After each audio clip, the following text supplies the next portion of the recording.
দেখেন আপনি যখন অ্যাক্সেলারেটর চাপ দেবেন গাড়ির গতি অনেক থাকবে, তাইলে আপনি এখন গতি নিয়ন্ত্রণ কমানো দরকার, তাইলে ব্রেক প্যাডেলে চাপ দিলে গতি অটোমেটিক নিয়ন্ত্রণে আসবে, আপনার কন্ট্রোলে আসবে।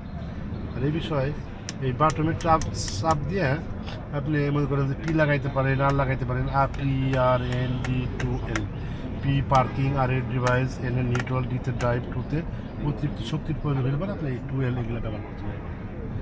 অবশ্যই হলো আপনার আর ডি এই দুইটাই কাজ। আর দেখি ডিভাইস আর হইলো আমাদের সামনে ড্রাইভ করবেন আর ব্যাকে যাবেন, পিছনে গেলে আর লাগাবেন, সামনে গেলে ডি লাগাবেন। না আরে রে ভাই, কথা বুঝাইতে পারছি? বুঝতে পারছেন? হ্যাঁ। আর এগুলো এটা এই যে এখন আছে হ্যান্ড ব্রেক। আপনার গাড়ির থেকে যেখানেই নেই বা যেখানেই যান আপনি অবশ্যই লক করতে হবে। এটা নামান বাটমে টিভি দিয়ে নামান, এটা আগে এরকম টিভি দিতে হবে। আমি এমনি হারা দিয়ে কাম হবো না, যাই না। এরকম টিভি দিলে এই যে এখন লক নাই, এখন 4 চাকা লক হয়ে গেছে, আপনি ধাক্কায় গাড়ি কিছু করতে পারবেন না। আপনি বুঝাইতে পারতেছি আমি? হ্যাঁ, তাহলে নামান সেটা টিপ দিয়ে আপনি শেষ পর্যন্ত যাইতে হবে, এখন ছাড়লে পারবেন না। আবার এখন টিপ দিয়ে আমি এই পর্যন্ত আসবো, বুঝাইতে পারছি? হ্যাঁ, ওঠান উপরে।